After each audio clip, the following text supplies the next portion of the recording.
हम ये कह रहे हैं कि चर्चा करने की जरूरत क्या थी? कौन कह रहा था कि वंदे मातरम नहीं चाहिए, या कौन कह रहा था कि नहीं नहीं हम तो रखेंगे ही? ऐसा ही लड़ाई कहाँ थी?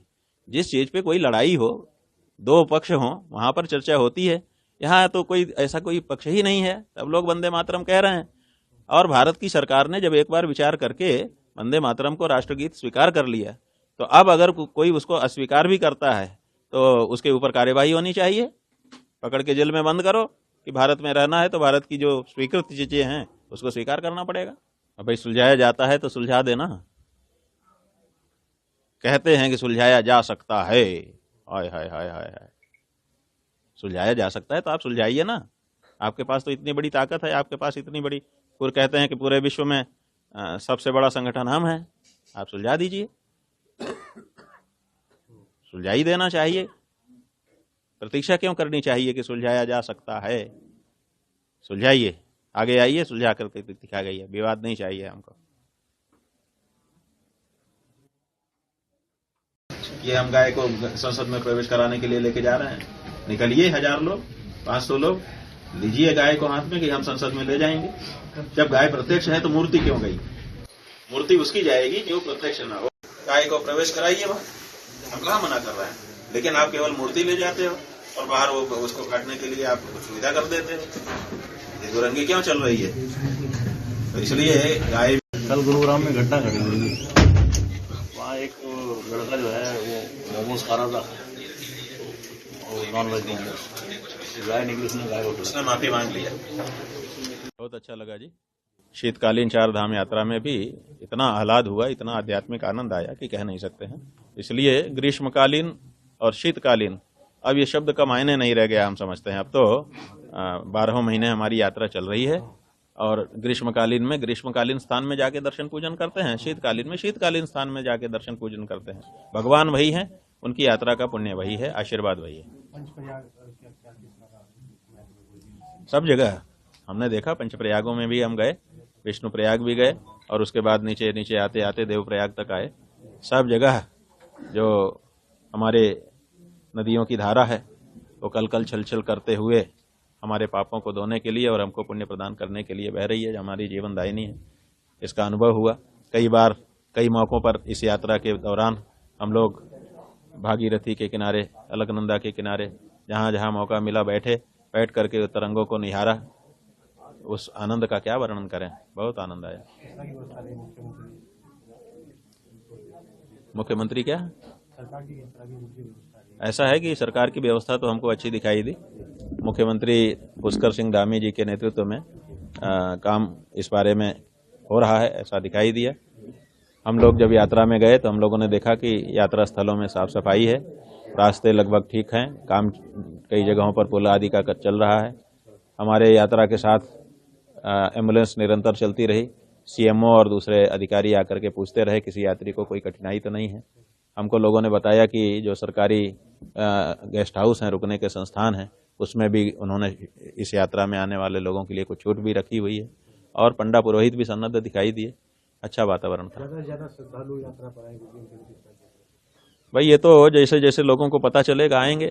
लोग तो आना चाहते हैं, लेकिन अखबारों की हेडलाइन हो जाती थी पट बंद, तो लोग समझते थे बंद है तो इसीलिए नहीं आते थे। आप लोग जब ये बताएंगे कि नहीं यात्रा हो रही है, केवल ग्रीष्मकाल और शीतकालीन स्थान का भेद है, लेकिन स्थान के भेद होने से कोई फर्क नहीं पड़ता है, क्योंकि चाहे गैरसैंण में आप बिल पास करो, चाहे देहरादून में करो, विधानसभा तो वही है।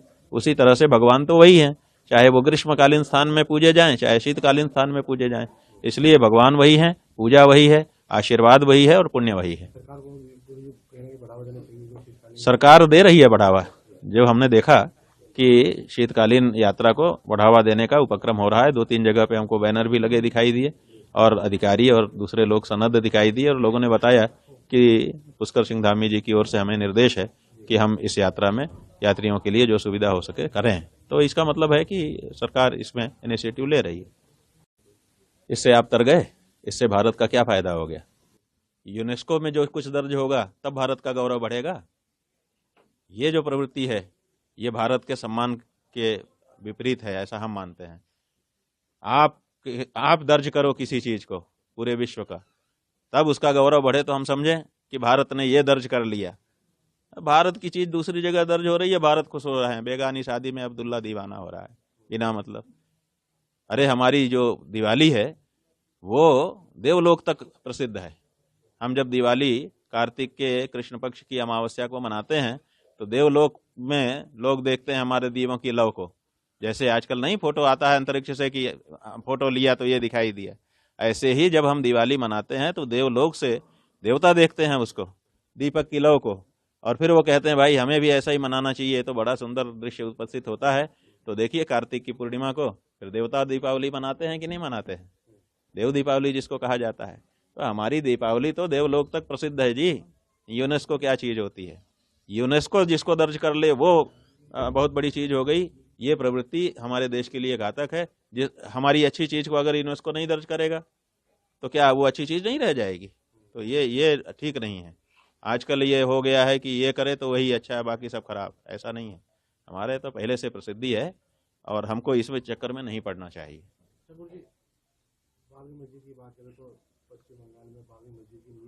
पश्चिम बंगाल की बात मत करो, भारत की बात करो। पश्चिम बंगाल भारत है कि नहीं ये बताओ पहले। अगर भारत है तो भारत में बाबर के नाम की कोई चीज अब नहीं चाहिए हमको। अगर कोई कहता है कि नहीं हम बाबर के नाम से यहाँ रहना चाहते हैं तो बाबर अब यहाँ नहीं रह सकता, और बाबर से जुड़ा हुआ व्यक्ति भी अब हमको बाबर दिखाई देता है। इसलिए बाबर से कृपया इस देश में रहने वाले अपने को ना जोड़ें, अत्याचारी के आक्रमणकारी के साथ अपने को ना जोड़ें, अपने को किसी अच्छी चीज से जोड़िए।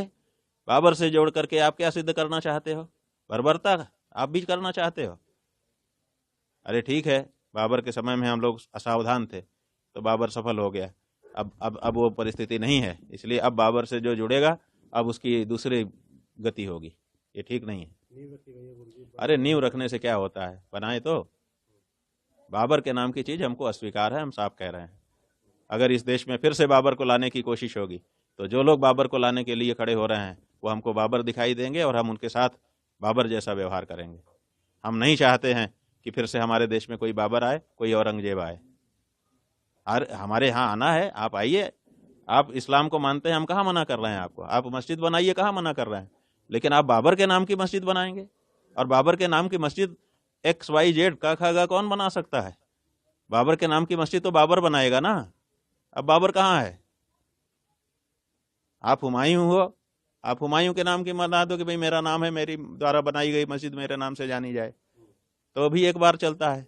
लेकिन आप कह रहे हैं मैं बाबर की मस्जिद बनाऊंगा, तो बाबर की मस्जिद बनाने की जरूरत तुम्हारी हो रही है तो तुमको फल भोगना पड़ेगा। अरे विवाद क्या होता है? विवाद यह है कि बाबर अब हमको स्वीकार नहीं है, भारत को बाबर स्वीकार नहीं है। भारत के किसी भी प्रदेश में, किसी भी कोने में बाबर आने की कोशिश करेगा, अब बाबर को आने और बैठने नहीं दिया जाएगा। बाबर के नाम की कोई भी दीवार उठेगी हम उसको गिराएंगे।